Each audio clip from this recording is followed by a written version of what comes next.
I'm Alex Thorne. At 32, I was leading covert operations for one of the most powerful intelligence agencies in the world. I'd stopped cyber attacks, dismantled terror networks, and quietly protected millions of lives. But none of that mattered in my family's eyes. To them, I was still just the sibling with the desk job, the one who never measured up to Dad's FBI legacy or my brother's flashy law enforcement career. That all changed the night I walked into my brother's medal ceremony, and they called my name for an even higher honor. The looks on their faces? Priceless. But what came after? That was the real shock. Before I share how 15 years of secrets came crashing down in one night, tell me, have you ever been underestimated by the people who were supposed to know you best? If you have, hit like, subscribe, and stay with me. You need to hear this. Growing up, the Thorne name wasn't just a name, it was a badge. My father, Arthur Thorne, retired after 3 decades as a legend in the FBI's Cyber Crimes Division. His framed commendations and service awards lined the walls of our living room, catching the light like beacons of honor. Every morning, as I ate my cereal before school, those gleaming symbols reminded me of the weight the Thorne name carried: discipline, integrity, and an unyielding dedication to national security. My brother Ethan was 2 years younger than me, but from the moment he declared at age 8 that he would follow Dad's exact footsteps, he commanded the family's attention. While my straight A's earned polite nods, Ethan's every achievement, from winning the school debate team to acing his ROTC physicals, was celebrated like a national triumph. His decision to attend the federal law enforcement training centers and then join the Marshal Service was treated with the reverence of a national holiday in our house. They were the visible heroes, the ones kicking down doors, the ones making the public arrests that dominated the news cycles. I loved my country just as deeply as they did, but differently.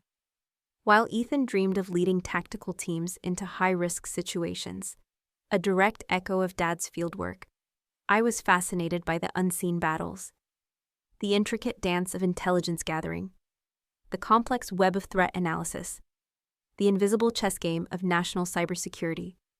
I saw the future in data, in algorithms, in the digital pathways that interconnected everything. I wanted to understand the adversary before they ever stepped foot on our soil.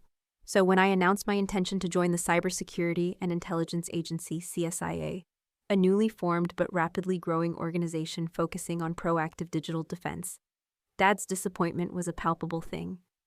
CSIA, he'd scoffed at dinner, pushing his plate away slightly. That's just, what, computer nerds staring at screens? Support staff, Alex. The real fight is out there, on the streets, in the field, tracking down the bad guys face to face. Mom, Eleanor, would pat my hand, her voice soft but laden with her own brand of concern. It's probably for the best, honey. It's a very dangerous world out there, you know. At least you'll be safe.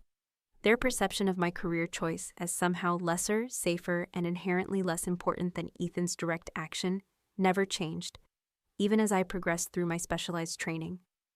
What they didn't understand, what I couldn't tell them due to the highest levels of classification, was that my role would take me deeper into danger, into situations far more globally critical than most federal agents ever experienced. As the years passed, the divide between us grew. At family gatherings, Ethan would regale everyone with thrilling, sanitized versions of his latest high-profile arrests, his encounters with dangerous criminals, his daring rescues. Each story ended with Dad clapping him on the shoulder, a radiating pride etched onto his weathered face.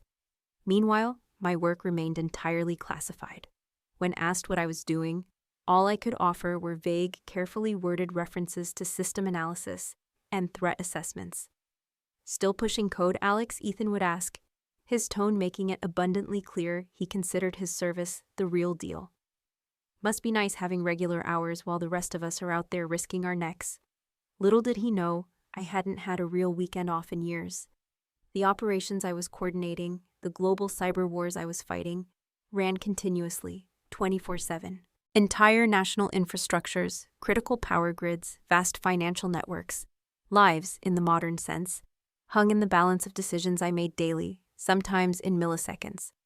But security clearance levels meant I carried these burdens alone, in silence. Mom's disappointment took a different form. At 32, I wasn't fulfilling her vision of what a daughter should be. Cousin Jessica just had her third baby, she'd comment during our monthly calls. And she still finds time to run the local PTA. Each family Christmas, Thanksgiving, or 4th of July barbecue became an exercise in self-restraint for me. I'd listen to Ethan's field stories, embellished for dramatic effect, while Dad nodded approvingly. I'd help Mom in the kitchen as she lamented my lack of a romantic life, a husband, a normal family. My commendations, my achievements, the global cyber attacks I had personally averted, the digital lives I had saved, they remained invisible, unheard of. The distance between us grew incrementally with each passing year. I rose through the ranks quickly within CSIA. My analytical prowess, my strategic foresight in predicting digital vulnerabilities, and my ability to lead highly specialized, clandestine teams placed me on an accelerated path. By 28, I had attained a rank and a level of operational command that would have astonished my family, but classification protocols meant I carried this achievement silently. A secret weight.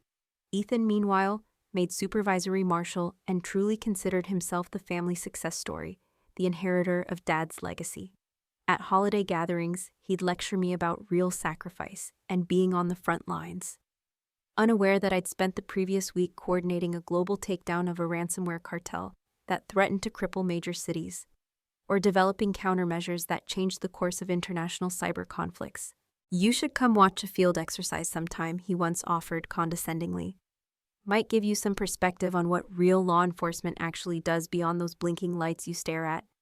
I had simply smiled and said, "Maybe someday." Swallowing the bitter irony that I had personally authorized and overseen digital intelligence operations that had directly supported his unit multiple times. In fact, cutting-edge intelligence my team had gathered had once saved his entire tactical unit from walking into a sophisticated digital trap that would have paralyzed their communications during a high-stakes raid, though he would never know it was his desk job sister who had made the critical call. The final breaking point, the one that sealed the chasm between us, came 3 years ago when I missed Dad's informal legacy dinner, a small, intimate gathering where he reflected on his career. I was commanding a multinational joint operation to neutralize a rogue AI threatening global financial markets. Ethan had called me afterward, his voice tight with disapproval, laced with that familiar Thorne disappointment.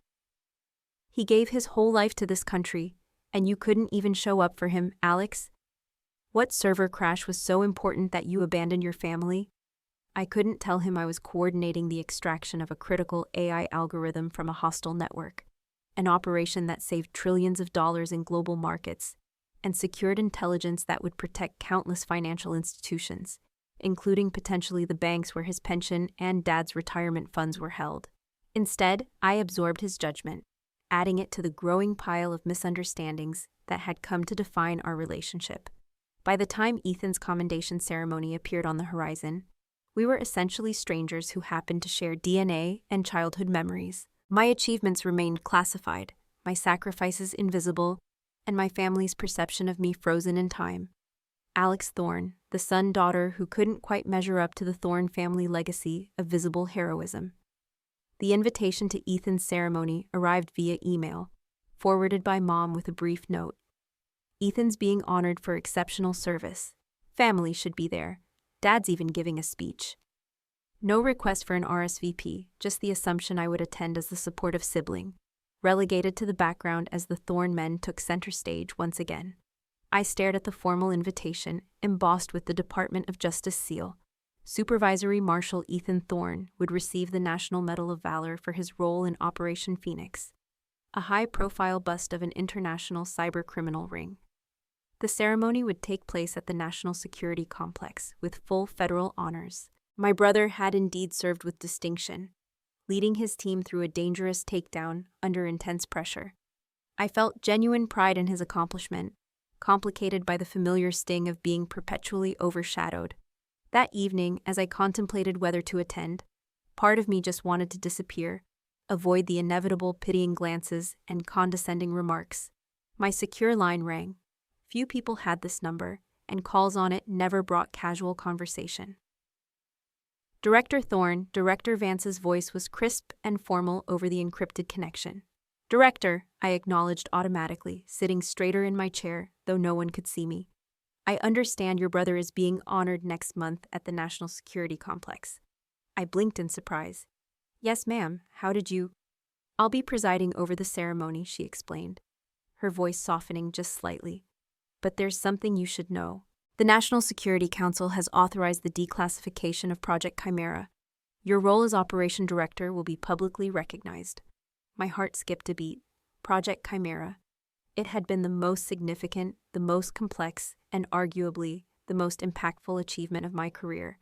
A multifaceted intelligence operation that had neutralized a major state-sponsored cyber-terrorist network, prevented an attack on our national power grid, and done so without a single American life lost. But like everything else I'd accomplished, it had remained classified, recognized only by those with the highest security clearances. Ma'am, are you saying we're awarding you the Presidential Medal for Cybersecurity Excellence at the same ceremony as your brother? The irony wasn't lost on me. After years of my family dismissing my contributions to national security, they would witness my recognition at the very event intended to celebrate Ethan, their golden boy. Your family doesn't know about this, do they, Director? Director Vance asked, though she clearly knew the answer. Classification protocols, ma'am, I responded. They believe I work a desk job in digital analysis. Her chuckle held a shared understanding, a familiar exasperation. Well, Director, I believe they're in for quite a surprise. After hanging up, I sat in silence, contemplating the upcoming ceremony with a powerful mix of vindication and apprehension. Part of me wanted to warn my family, to prepare them for the revelation, to soften the blow. But another part, the part that had endured years of dismissal, condescension, and being made to feel less than, wanted to see their unfiltered reaction. In the weeks leading up to the ceremony, I prepared methodically, as I did for any critical operation. I had my ceremonial uniform pressed, each medal and insignia positioned precisely according to agency regulations. I would arrive separately from my family, maintaining the charade until Director Vance made the announcement. The morning of the ceremony dawned bright and clear. I drove to the National Security Complex alone, my stomach tight with anticipation. As I approached the security checkpoint, I deliberately kept my highest insignia covered by my jacket. The young security guard asked for identification, and I provided my standard CSIA ID rather than my director-level credentials. He checked his list. I'm sorry, ma'am, I don't see an Alex Thorne here. I'm Supervisory Marshal Thorne's sibling, I explained, trying to keep my voice even. Family of the honoree. The guard checked again. I have Arthur and Eleanor Thorne and Sarah Thorne listed as family, but no Alex Thorne.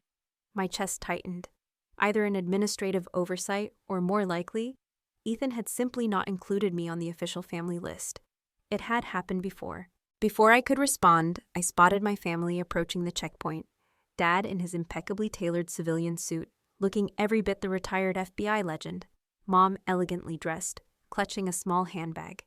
Ethan in his full ceremonial marshal's uniform, badges gleaming, with his wife Sarah on his arm. The guard waved them through with a respectful, "Congratulations, Marshal Thorne." As they passed, Ethan noticed me standing at the checkpoint. Rather than showing concern that his sibling was being denied entry, he gave me that familiar smug look, the one that said I was once again failing to measure up to the Thorne standard. "Problem with your paperwork, Alex?" he called out, not stopping to help, his voice loud enough to carry. Typical support staff, always getting tangled in red tape. They continued inside, chatting animatedly, while I remained at the checkpoint. The guard, looking increasingly uncomfortable, said, "I'm going to have to ask you to step aside, ma'am. We have other guests arriving." For a moment, a fleeting second, I considered revealing my true rank, producing my director-level identification. But that would undermine Director Vance's plan, her precise timing for the ceremony. Instead, I stepped aside, a familiar sense of invisibility washing over me. Just as the guard was about to direct me to leave the premises, the black SUV I'd seen earlier pulled up. Director Vance stepped out, her agency insignia immediately causing the security team to straighten to attention, their faces etched with newfound respect. "Director Thorne," she called, walking toward me with a hand extended. "I was beginning to worry you wouldn't make it." The security guard's eyes widened. "Director?" Director Vance fixed him with a stern, piercing look. "Is there a problem with allowing Director Thorne into their own commendation ceremony, officer?" No, ma'am. Sorry, ma'am, the guard stammered, quickly moving to open the gate for me. My apologies, Director. You weren't on my list. An oversight, I'm sure, Director Vance said smoothly, offering me her arm. Shall we, Director? We have quite a surprised audience awaiting us inside. As we walked through the gates, a powerful surge of something akin to quiet triumph flowed through me. I caught a glimpse of my family being seated in the front row, completely unaware that their perception of me was about to be permanently altered. The auditorium at the National Security Complex hummed with conversation as distinguished federal personnel, government officials, and family members filed in. Director Vance escorted me not to the family section where my parents sat, but to the reserved VIP area in the front row, opposite the family seating. Your seat, Director Thorne, she said, loud enough for nearby officers to hear. Several high-ranking officials nodded respectfully in my direction, some even coming over to shake my hand. Outstanding work on Chimera, Director, murmured a deputy undersecretary from Homeland Security. Changed the game in digital defense. From across the aisle, I felt Ethan's confused stare. I could read his expression perfectly. The narrowed eyes, the slightly tilted head. He was trying to reconcile his desk job sibling with the woman being treated with deference by some of the highest-ranking officials in federal law enforcement. Dad leaned over to whisper something to him, probably asking what on earth was happening. Mom simply looked bewildered, her social smile frozen in place as she watched officials twice her husband's former rank, treating me like a peer. The ceremony began with the traditional posting of colors and the national anthem. As the official proceedings got underway, I found myself drifting back to specific moments of dismissal that had shaped our family dynamic. Ethan at my college graduation. CSIA? So basically you'll be running virus scans while real agents do the fighting? Dad after my first promotion. That's nice, honey. Of course, advancement comes easier in support roles. Less competition, more stability. Mom, just last Christmas. It's such a shame your job keeps you so busy. You're missing your chance to start a family, Alex. You know biological clocks don't care about cybersecurity reports. Each memory stung, but today they carried a new context. The dismissal had been based on incomplete information, a necessary secrecy that had cost me my family's respect, but had served my country in ways they couldn't comprehend. The regional director took the stage to begin the awards presentation. Minor commendations came first: certificates of merit, distinguished service awards, and various medals of commendation, awarded to service members for their contributions to specific cases. Then came the moment for Ethan's recognition. He rose confidently at the announcement of his name, striding to the stage with the assurance of someone who had never doubted his place in the world. Supervisory Marshal Ethan Thorne announced the regional director, for extraordinary valor while engaged in operations against hostile cybercriminal elements, we award you the National Medal of Valor. The citation detailed Ethan's actions, leading his team through an intense, high-pressure operation to extract critical data from a fortified server farm, maintaining calm under pressure, and ensuring zero casualties among his men despite being wounded himself. It was genuinely impressive service, worthy of recognition. Ethan accepted the medal with a practiced humility that nonetheless failed to completely mask his pride. He stepped to the microphone for his acceptance speech. This honor belongs not just to me, but to the brave men and women who served under my command, he began. Their courage and dedication made our mission possible. He thanked his commanding officers, his fellow marshals, and then turned to personal acknowledgments. I want to thank my father, retired FBI Division Head Arthur Thorne, whose example of service and sacrifice has guided my entire federal career. Everything I am as an agent, I learned from him. Dad beamed from the family section, chest puffed with pride. To my mother, Eleanor, whose strength as a law enforcement wife and mother taught me resilience. Mom dabbed at her eyes with a handkerchief. And to my wife, Sarah, whose support never wavered, even during my longest deployments. His wife smiled adoringly from her seat beside my parents. I waited. For my name. For some acknowledgement of his sibling, who had served alongside him, albeit in a vastly different, unseen capacity. But Ethan concluded his speech without a single mention of me, not even the cursory, and to my sibling Alex, that basic family courtesy might have demanded. It shouldn't have hurt after all these years of distance, of knowing my place. But somehow, the public omission cut deeper than our private estrangement ever had. Ethan returned to his seat to enthusiastic applause. accepting congratulatory handshakes as he passed. He didn't look in my direction once. As the applause died down, Director Vance took the stage, her presence commanding immediate attention. The room fell into respectful silence. "Before we conclude today's ceremony," she said, her voice filling the auditorium, "we have one final and most important recognition to present." The audience straightened in their seats. A final award after a National Medal of Valor suggested something of truly significant importance. Few among us serve in capacities where their greatest achievements must remain unknown, even to their families, Director Vance continued, her gaze sweeping the room. Where years of sacrifice and extraordinary heroism go unrecognized due to the classified nature of their work. I felt my heart begin to pound, a frantic drum in my chest, as Director Vance's gaze found me in the audience. Today, with the recent declassification of Project Chimera, an operation of unprecedented complexity and global impact, we have the rare privilege of publicly acknowledging one such individual. From the corner of my eye, I could see my family's confusion. This wasn't on the program they'd been given. "Ladies and gentlemen," Director Vance's voice rose with formal gravity. "It is my distinct honor to invite to the stage the Operation Director of Project Chimera, the architect of one of the most successful counter-cyberterrorism operations in our nation's history." She paused, her eyes moving deliberately to my family, letting the words hang in the air. "Director Alex Thorne." "Who's she?" I heard Ethan whisper loudly to my father, a sound of genuine bewilderment as I rose from my seat. The auditorium erupted in thunderous applause. Federal agents and officials throughout the room immediately stood, creating a cascading standing ovation that rippled from the front rows to the back of the hall. These were people who understood exactly what Project Chimera had entailed. The risks, the complexity, the digital lives saved. Only my family remained seated, frozen in shock, as I walked toward the stage. My steps were measured, deliberate, the walk of someone accustomed to command, to leading operations that impacted nations. I felt Ethan's eyes following me, his expression cycling rapidly through confusion, disbelief, and something approaching horror as the reality of who I was began to sink in.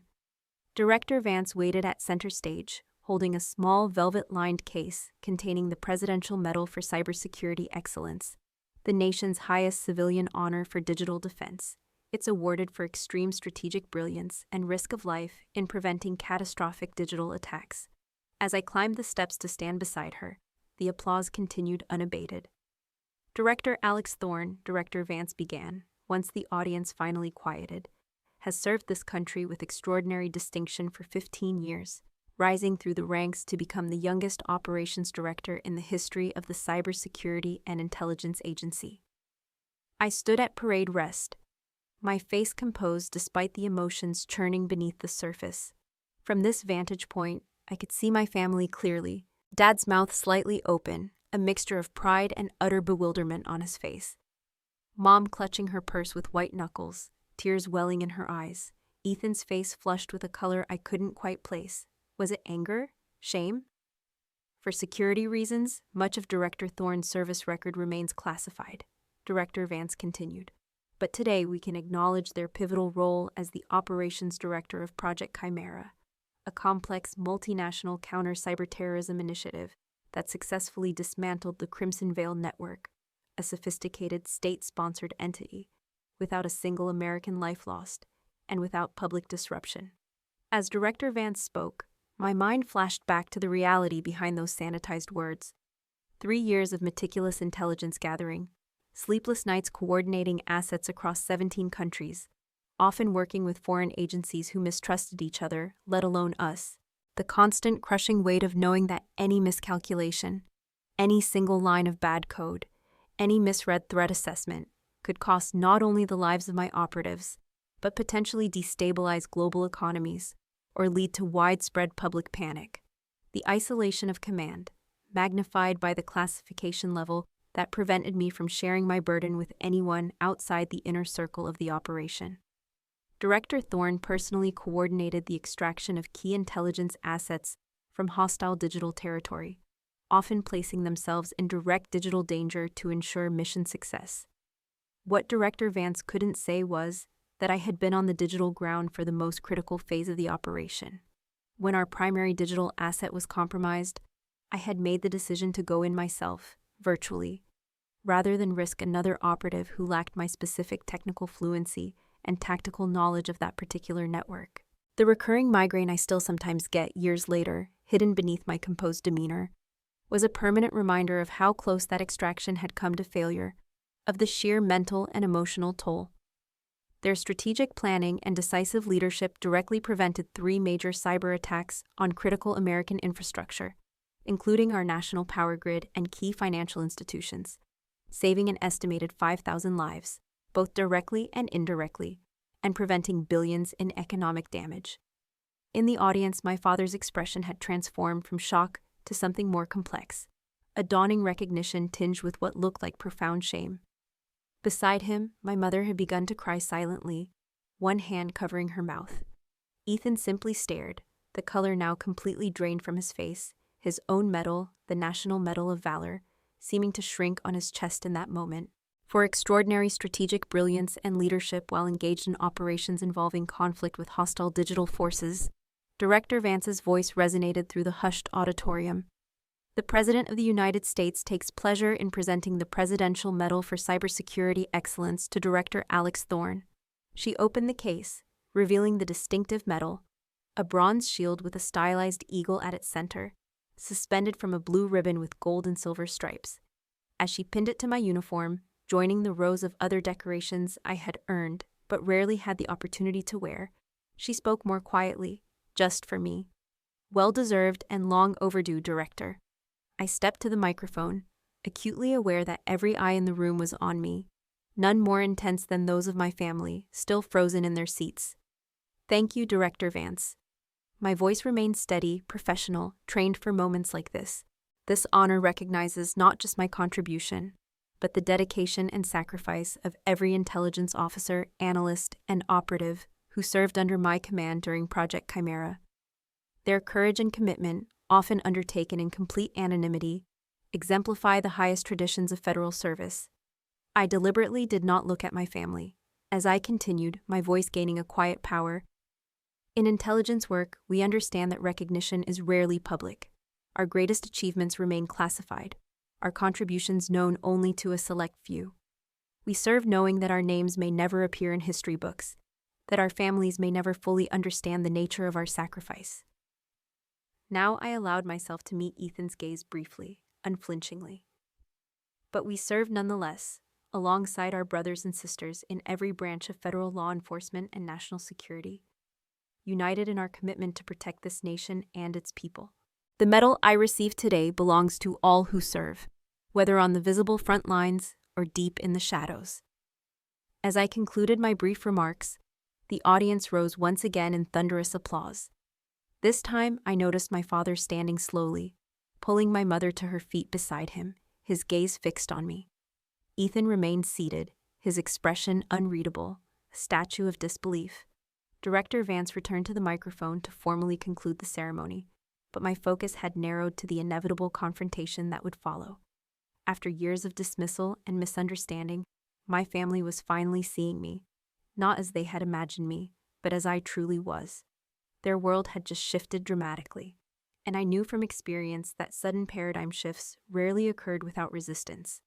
As the ceremony ended and people began to file out of the auditorium, high-ranking officials and agency directors approached to offer congratulations. Each handshake and commendation created a larger buffer between me and my family, delaying the inevitable moment when we would have to face each other with this new, unsettling reality between us. Through the dissolving crowd, I could see Ethan, still seated, staring at the now empty stage, while my parents stood awkwardly nearby, clearly unsure whether to approach me as I was surrounded by a phalanx of senior officials.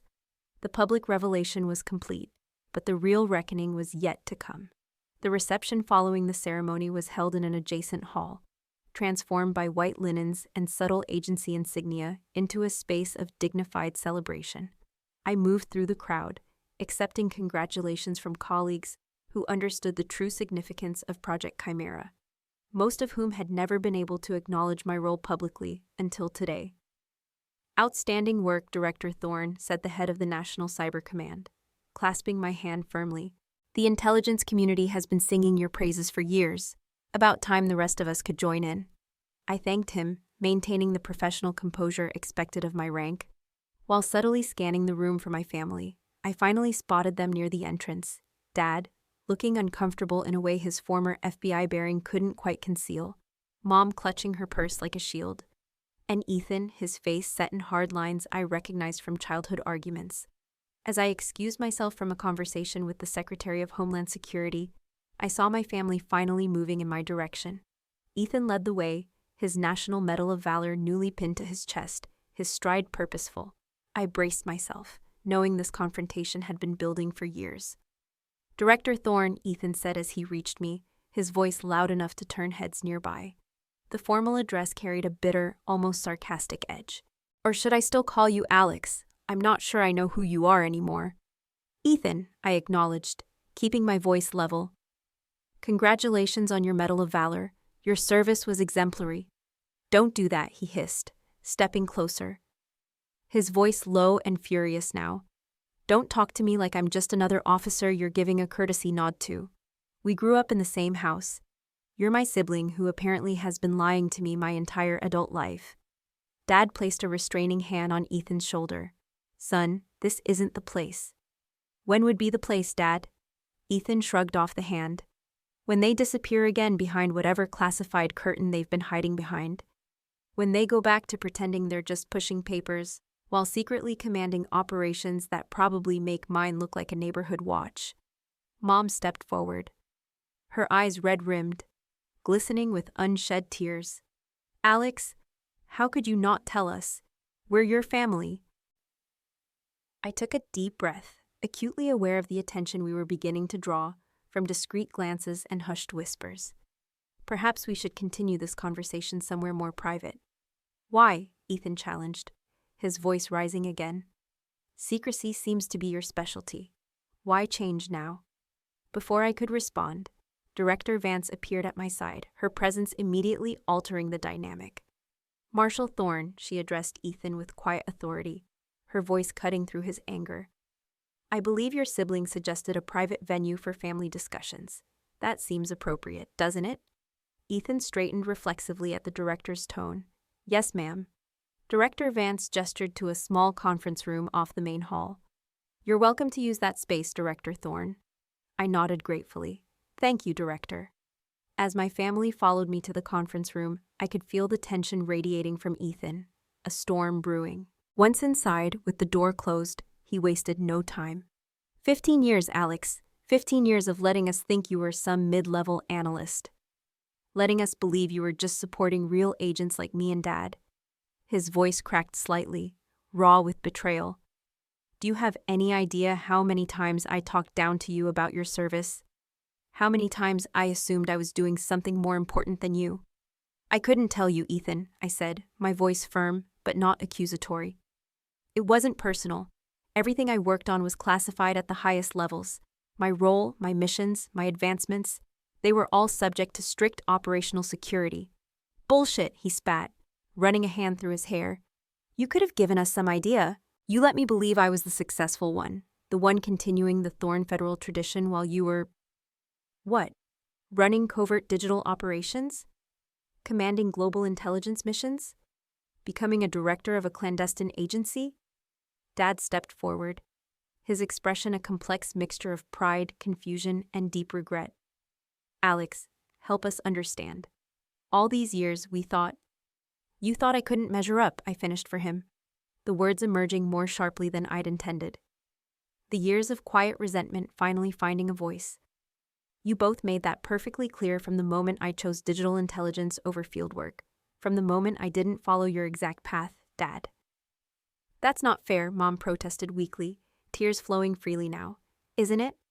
I looked at each of them in turn, letting the weight of my words settle.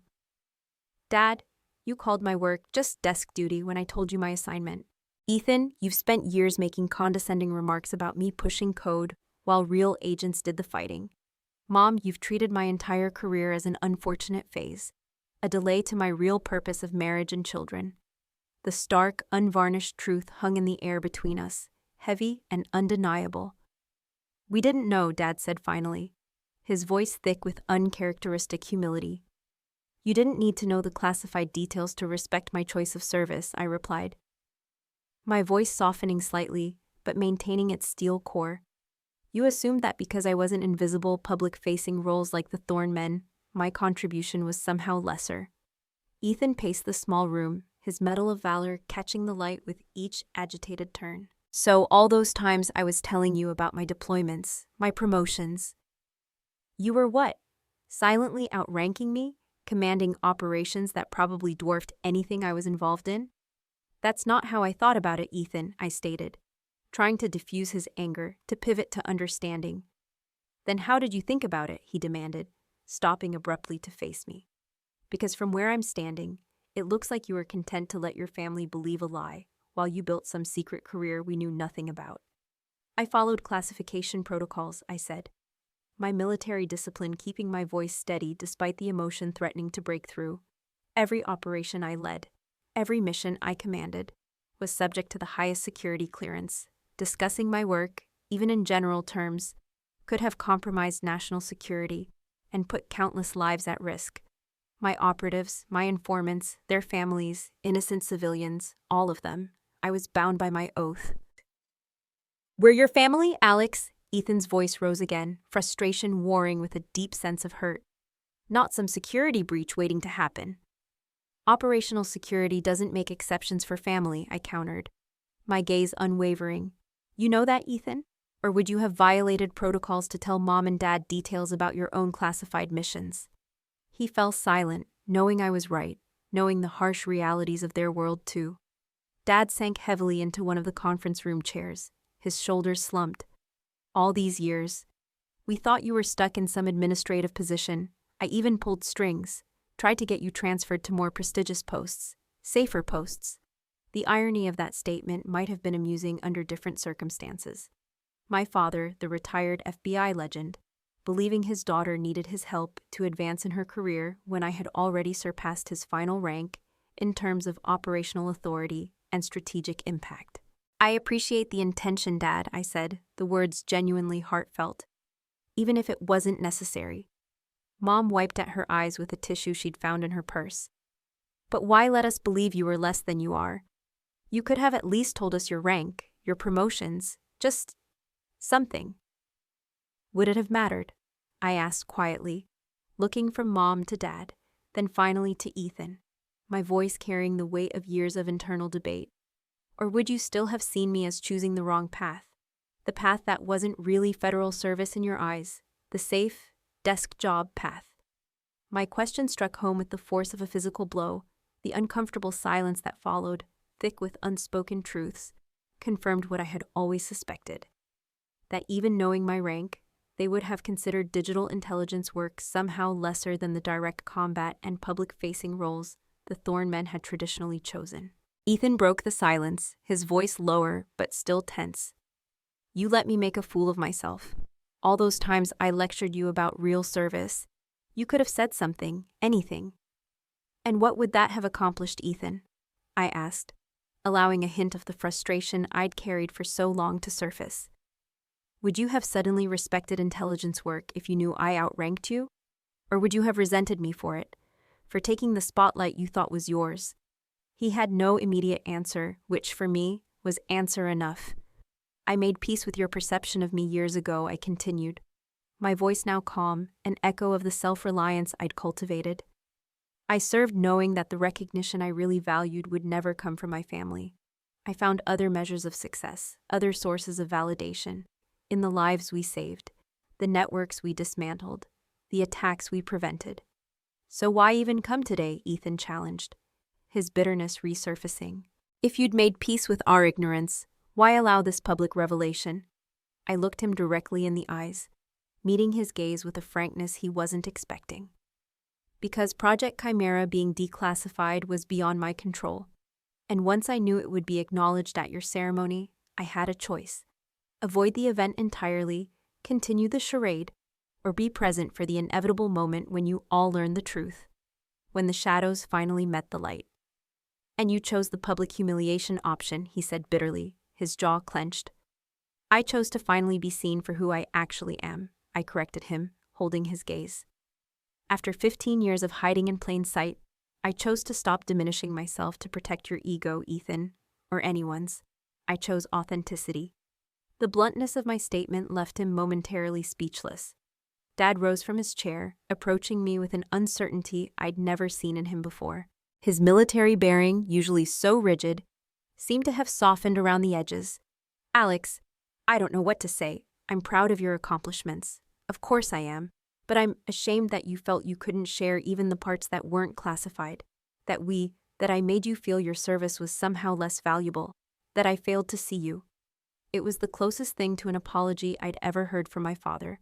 A man whose stern demeanor rarely allowed for admission of error, let alone emotional vulnerability.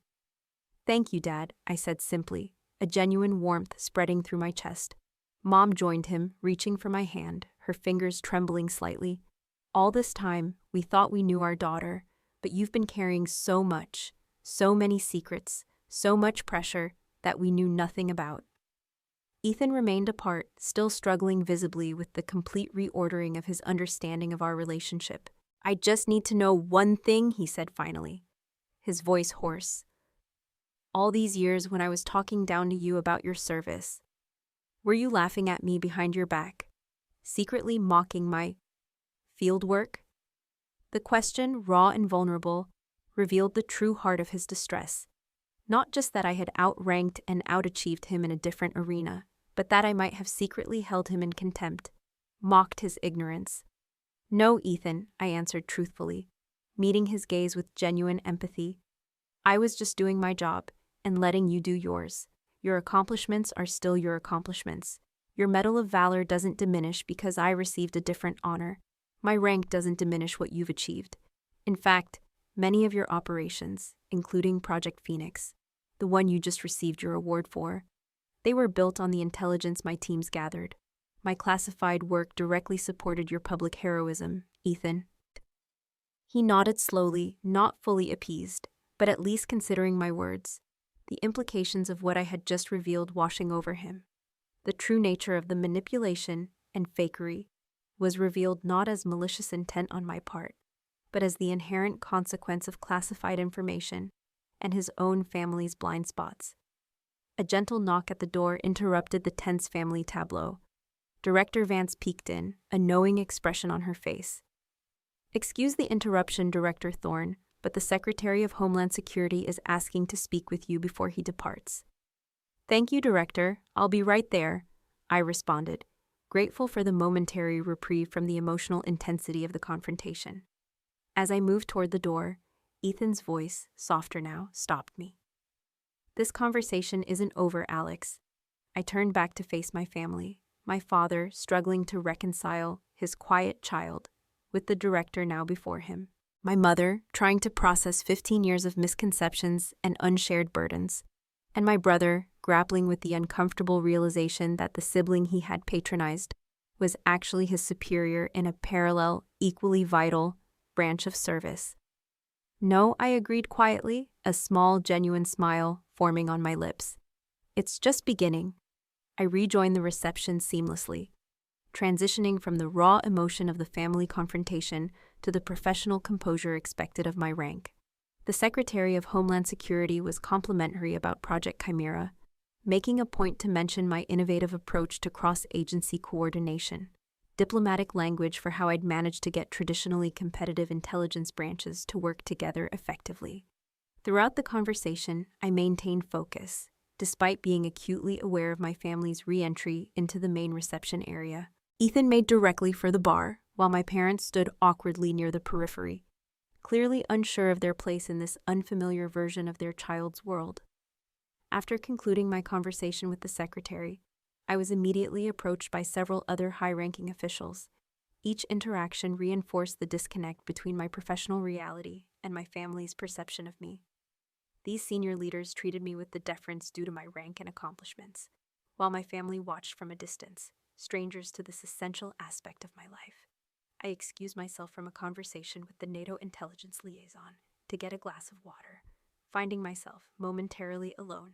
The brief respite ended when Ethan appeared beside me, drink in hand, his expression tightly controlled. "Your admirers seem very impressed with you, Director," he said, the formality still carrying that edge of bitterness. "Ethan, this isn't the place to continue our discussion." "No, seems like the perfect place to me. All these people who apparently know my sibling better than our own family does." His voice had risen slightly, drawing glances from nearby guests. I recognized the warning signs from our childhood. Ethan had always processed hurt through anger, and when that anger reached a certain point, his volume control became unreliable. "Let's step outside," I suggested quietly, trying to de-escalate. "Why? Afraid I'll embarrass you in front of your important friends?" His words were beginning to slur slightly, the alcohol loosening his control. The great Director Thorne, too important for their family to know what they really do. Director Vance materialized beside us, her timing impeccable. "Everything all right here?" "Fine, Director," I responded automatically, even as my jaw ached from clenching it. Ethan laughed, a harsh sound devoid of humor. "Oh, everything's just perfect, Director Vance. Just having a chat with my sibling about family loyalty, or a lack thereof." Director Vance's expression remained neutral, but her eyes assessed the situation with the precision I'd come to expect from her. "Marshal Thorne, perhaps you'd like to get some air? The garden outside is quite pleasant this time of evening." It wasn't a suggestion. Ethan recognized the tone of command and bristled, but complied, setting down his half-empty glass and stalking toward the side exit. Director Vance gave me a slight nod, and I followed, aware that she had just deftly prevented a potentially embarrassing public scene. The garden was small but well-maintained, with stone benches positioned along a central path. Dad and Mom had apparently seen us leave and followed, creating an unintended family reunion beneath the waning daylight. "Go ahead, Alex," Ethan said as soon as the door closed behind us, the anger returning, raw and exposed. "Explain to us why you let your family believe a lie for 15 years. "It wasn't a lie," I said, maintaining my composure despite his provocative tone. "It was operational security. Everything I worked on was classified. I couldn't discuss my actual role, my missions, or even my rank in most cases without risking exposure and lives." "Bullshit!" Ethan's control finally snapped completely. "You could have told us something, anything, other than letting us think you were some minor analyst while you were actually commanding global operations." "Ethan!" Dad stepped forward, his hand on my brother's shoulder. "Lower your voice, son." "Why should I?" Ethan shrugged off the hand. "They let you think they were a disappointment, Dad. They let us all believe they couldn't measure up to the Thorne name when all along they were becoming a damn director of a top-secret agency." The raw hurt in his voice cut through my professional detachment. This wasn't just about his pride. It was about feeling deceived by someone he trusted, someone he loved. "I followed the protocols I was bound by," I said, more gently now, the anger draining out of me, leaving behind a profound weariness. "But you're right that I could have pushed back more when you diminished my service. I could have corrected you when you assumed intelligence work was just pushing code." "Then why didn't you?" Mom asked, genuine confusion in her voice, her tears now just a steady flow down her cheeks. The question hung in the air, forcing me to confront a truth I had avoided acknowledging even to myself for far too long. It wasn't just about classification protocols. Something deeper had kept me silent all these years. Because after a while, it was easier, I admitted finally. The words quiet but clear. It was easier to let you believe what you wanted about me than to constantly defend the value of what I did. Every time I came home, I had to listen to stories about the real federal service, Dad's tactical experience, Ethan's high-risk arrests, while my work was dismissed as support staff at best or a safe desk job at worst. I looked at each of them in turn, my gaze lingering, wanting them to truly hear me.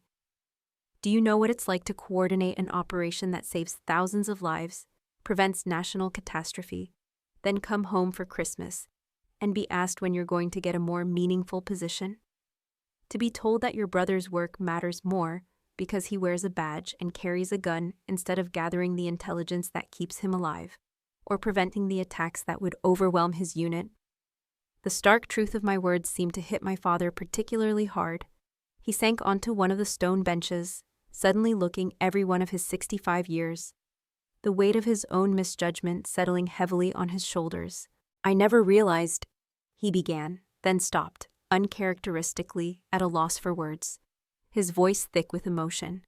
No, you didn't, I agreed, my voice gentle now. None of you did. And after a while, I stopped expecting you to. I found validation elsewhere, from my team, my superiors, the operations we successfully completed, the quiet satisfaction of knowing I did my job, and did it well, regardless of external recognition. Ethan's anger had begun to deflate, replaced by something more complex, something akin to dawning regret. All those times I talked down to you about your service. Yes, I said simply, acknowledging the painful truth. Jesus, Alex. He ran a hand through his hair, a gesture I remembered from our childhood, whenever he realized he'd gone too far in a sibling argument. I've been an absolute ass, haven't I? The blunt self-assessment surprised a small, unbidden laugh out of me. At times, I conceded. A hint of genuine amusement in my voice. Mom approached cautiously, as if seeing me for the very first time, seeing beyond the image she'd constructed for years. I still don't understand why you couldn't at least tell me, mother to child. Not for publication, just between us. Mom, you tell everyone everything, I said gently, trying to lighten the mood a little, but also being truthful. Remember when Dad was considering retiring and mentioned it to you in confidence? The entire Wives Association knew by lunchtime the next day. She had the grace to look embarrassed, a slight blush rising on her cheeks. I'm not that bad. You really are, Dad and Ethan said simultaneously, their voices surprisingly synchronized, creating an unexpected moment of levity. The tension in the garden eased slightly as Mom huffed in mock offense, a small watery smile playing on her lips. Director Vance appeared at the garden entrance, a subtle, knowing look in her eyes. Director Thorne, I apologize for the interruption, but there's a secure call for you. It's from the White House. I nodded acknowledgement. I'll be right there. As the director withdrew, my family looked at me with a new awareness of the immense responsibilities I carried, of the world I truly inhabited. You have to go, Dad said. Not a question, but a recognition, a quiet acceptance. I do, I confirmed. But this conversation isn't over. I echoed Ethan's earlier words, giving them back to him with a new meaning. If you're willing, I'd like to try again. Not as the family you thought I was, but as the person I actually am. The whole me. Ethan stepped forward, military training evident in his straightened posture, the bitterness slowly, visibly receding from his face. I owe you an apology, Alex. Many apologies, actually. For years of blindness. We all do, Dad added, rising slowly from the bench, his gaze steady on me. I'd like a chance to get to know my child, Mom said softly, her voice thick with emotion. The real one, not the version we imagined. For the first time in years, I felt a genuine connection with my family. One not based on their expectations or assumptions, but on the tentative beginning of true understanding, of mutual respect. I'd like that too, I said simply, my heart feeling lighter than it had in a very long time. As I turned to follow Director Vance, Ethan's voice stopped me.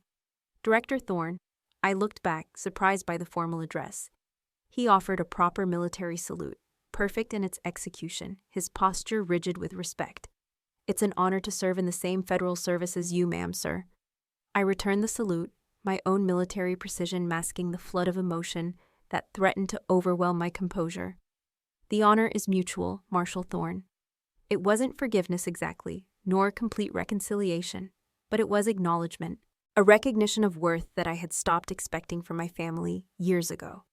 As I walked back into the reception to take the secure call, I realized that the weight I had carried wasn't just classified information. It was the burden of being unseen, of being truly unknown by those who should have known me best, who should have championed me. For the first time in 15 years, that burden felt perceptibly lighter.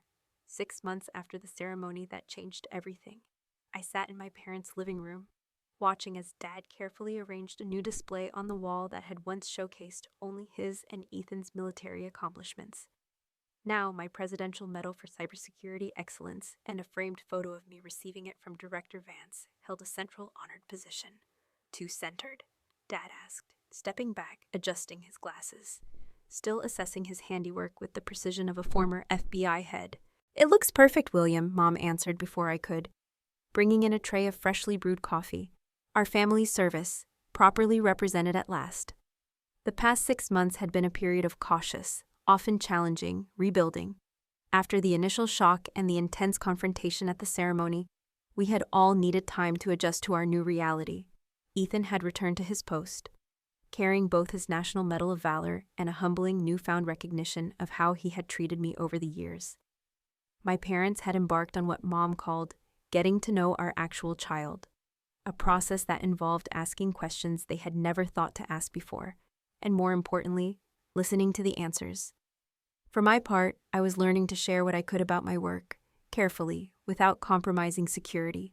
Project Chimera's declassification had opened the door to discussions that had previously been impossible, allowing me to fill in at least some of the blanks in my family's understanding of my career, to paint a fuller picture of my life.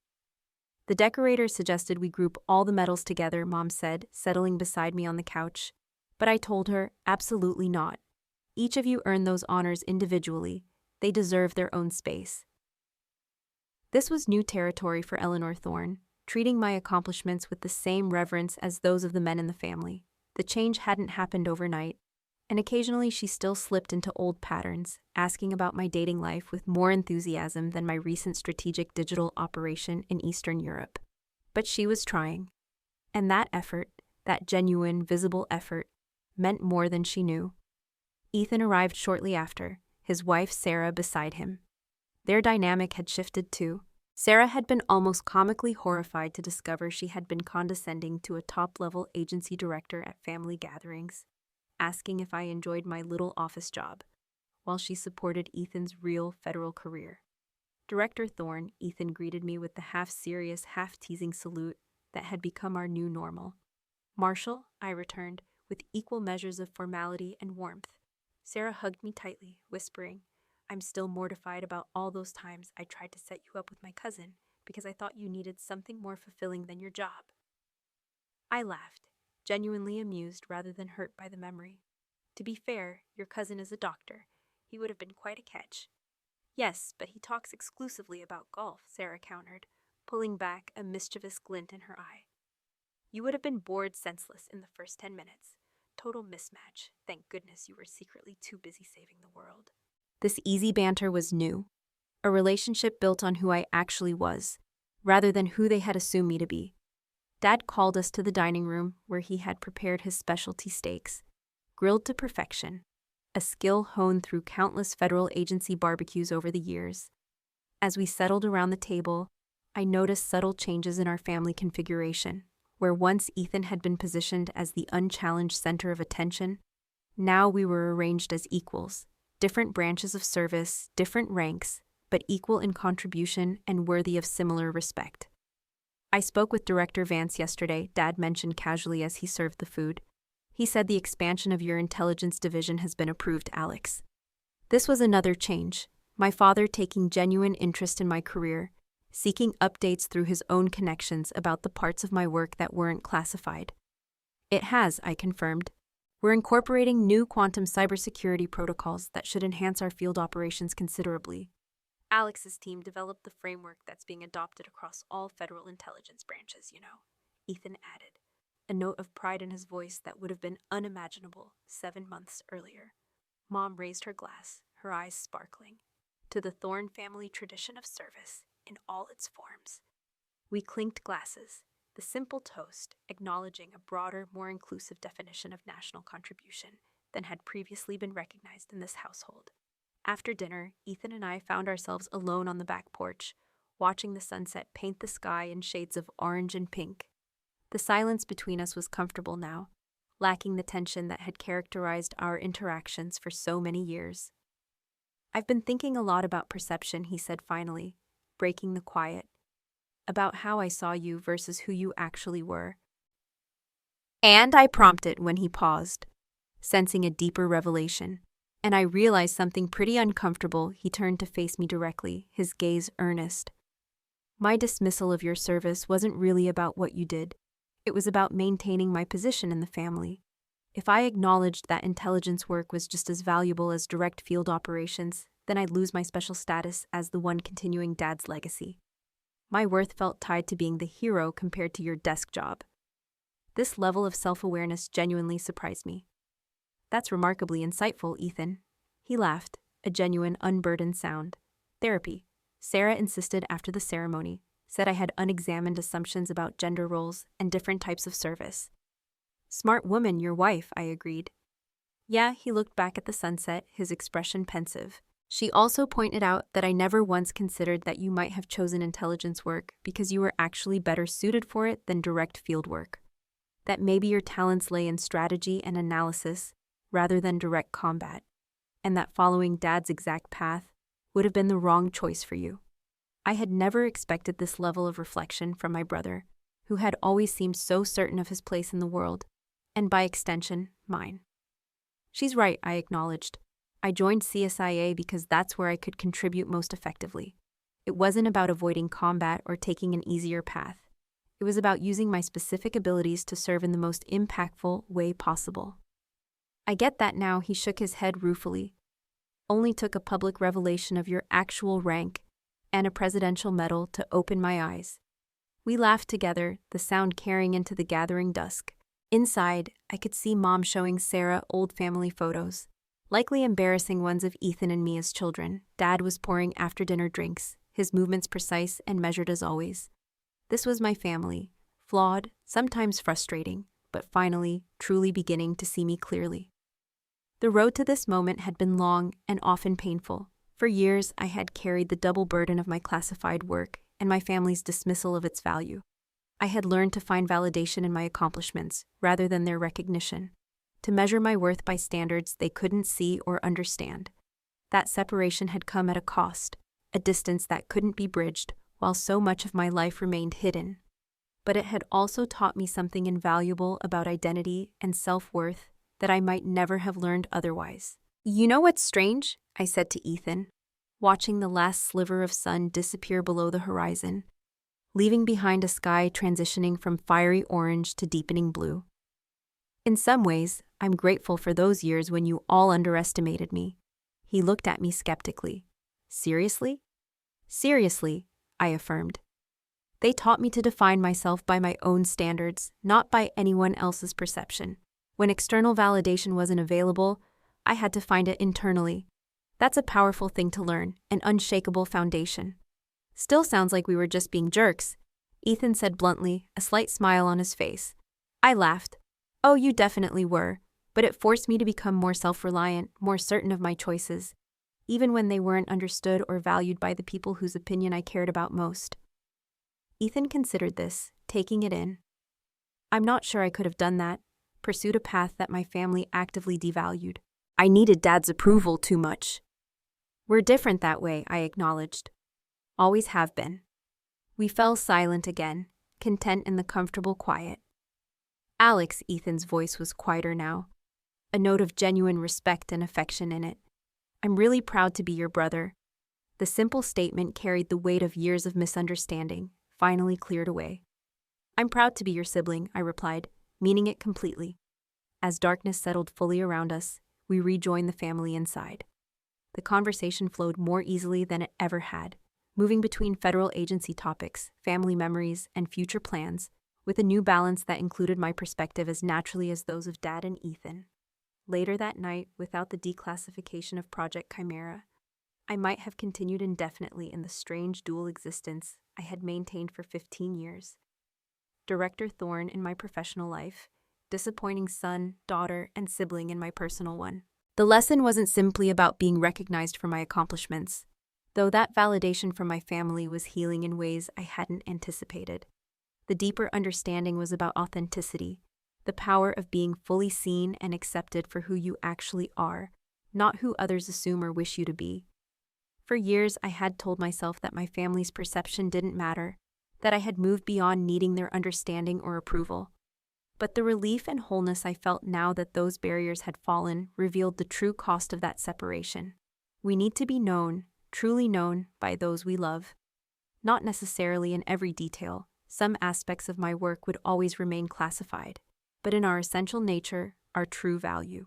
I had learned to define my worth independently of external validation, a valuable skill that had carried me through years of unacknowledged service. But there was also profound peace in finally bringing those separate worlds together, in being Director Alex Thorne to my family as well as my colleagues, in having my whole self recognized, rather than just the parts one could safely reveal.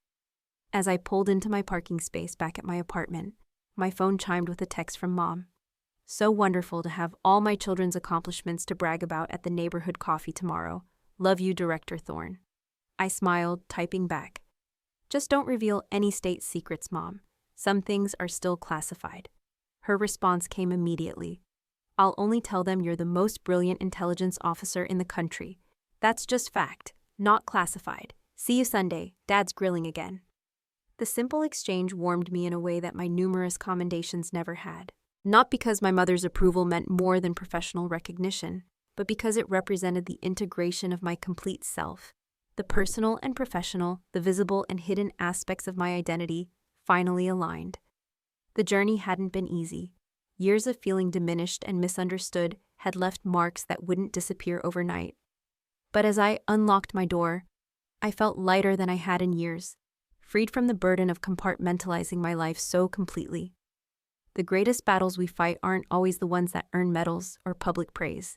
Sometimes, they're the internal struggles to remain true to ourselves, even when those closest to us don't understand or value our chosen path. I had won that battle long before the ceremony that revealed my rank to my family, not by convincing them of my worth, but by remaining certain of it despite their perception. That perhaps was the most valuable lesson of all. That true strength comes not from external validation, but from an unshakable inner knowledge of who you are and the value of what you contribute. The recognition is welcome when it comes, but it isn't what defines you. I am Director Alex Thorne, son, daughter, sibling, intelligence officer, leader. All of these identities are now integrated into a whole that my family finally sees and acknowledges. But I was always all of these things, even when the recognition wasn't there. The medal on my wall celebrates what I've accomplished, but the peace I feel comes from knowing I would have accomplished it regardless of whether anyone ever knew. Have you ever had to keep a part of yourself hidden from those closest to you? Whether for professional reasons like mine or personal ones, how did you maintain your sense of self-worth when important aspects of your identity went unrecognized? Share your experiences in the comments below. And if this story resonated with you, please like, subscribe, and share with others who might find strength in it. Remember, your value exists independently of others' perception of it. But there's a special kind of healing that comes when the world finally sees you as you truly are.